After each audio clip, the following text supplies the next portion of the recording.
Čau, kakao draugi! Mazais video kā atbilde uz jautājumu sakarībā ar to, cik kādu laiku iepriekš var vai nevar ēst, pirms mēs lietojam kakao. Un jā, ierakstu video, lai vienkārši to saglabātu un lai tā atbilde būtu pieejama ne tikai tiem cilvēkiem, kas man šo jautā, bet varbūt vēl kāds atrod viņu. Tātad, ir tāds, varētu teikt, šī atbilde būs tāda daudzslāņaina.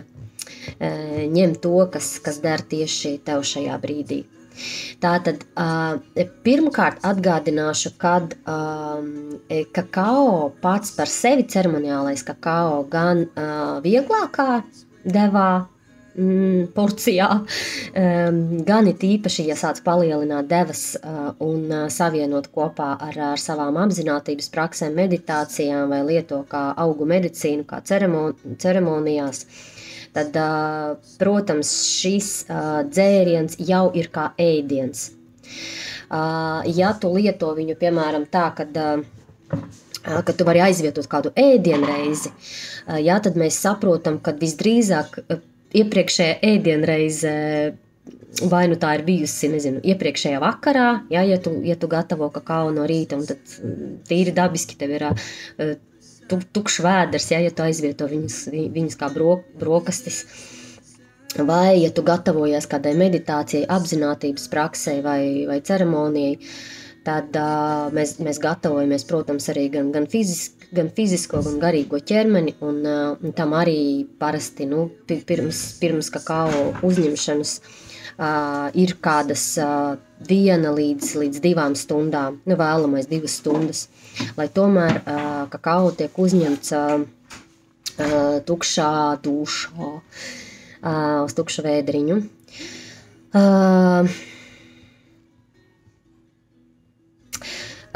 Jā, ko vēl man liekas svarīgi pieminēt ir, jā, kad vispār, tad, kad tu, piemēram, sāc lietot kakao jau kā augu medicīnu un tieši savienojumā ar kādām praksēm, tās var būt fiziskās prakses, jā, tā var būt joga, tā var būt prakses savam mentālam ķermenim, jā, vai meditācijas, vai apzinātības prakses, elpošanas, jebkura veida prakse, kas cilvēku atbalsta, jā, fizisko, emocionālo, mentālo pasauli un garīgo.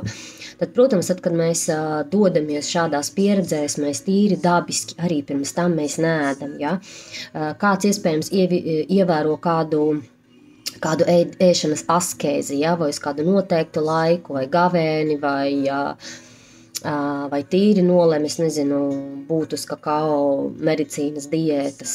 Tā ir atsevišķa pieredze, es esmu bijusi ilgāku laiku, kad es lietoju tikai kakao, bet tas ir bijis mans nolūks, lai dziļāk savienotos ar šo te augu, lai iedarbotos ar to garīgā līmenī un lai mācītos no šī te auga, tādā veidā nemiksējot ne ar citu ēdienu, ne pat ar citām garšvielām, garšaukiem.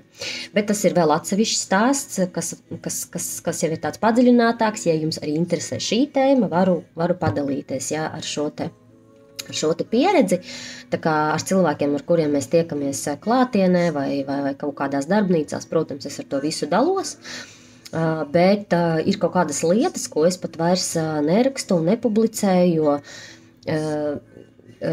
man pašai šis te nepatīk, bet tā vienkārši ir, jo daudzas lietas mums, ilgāk mēs esam bijuši saskarē kādu lietu, tā ir kļūsi par mūsu dzīvi, par mūsu dzīvesveidi, un tādā veidā mums liekas, ka tas ir pašsaprotam, tā ir mana dzīve, tas ir mans dzīvesveids, un es dalos vienkārši ar to, ko es pieredzu, bet tas, kas man liekas vienkārši un pašsaprotams, kādam var būt liels atklājums vai neziņa, ja?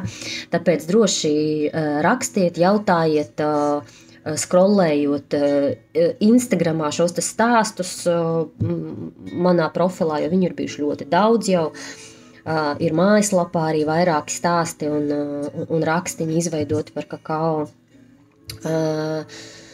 Ja ir kaut kāda padziļinātāka interese, mēs varam sazināties. Man ir pieejamas online konsultācijas, ir klātienes tikšanās. Ja tā kā uzdodiet un jautājiet.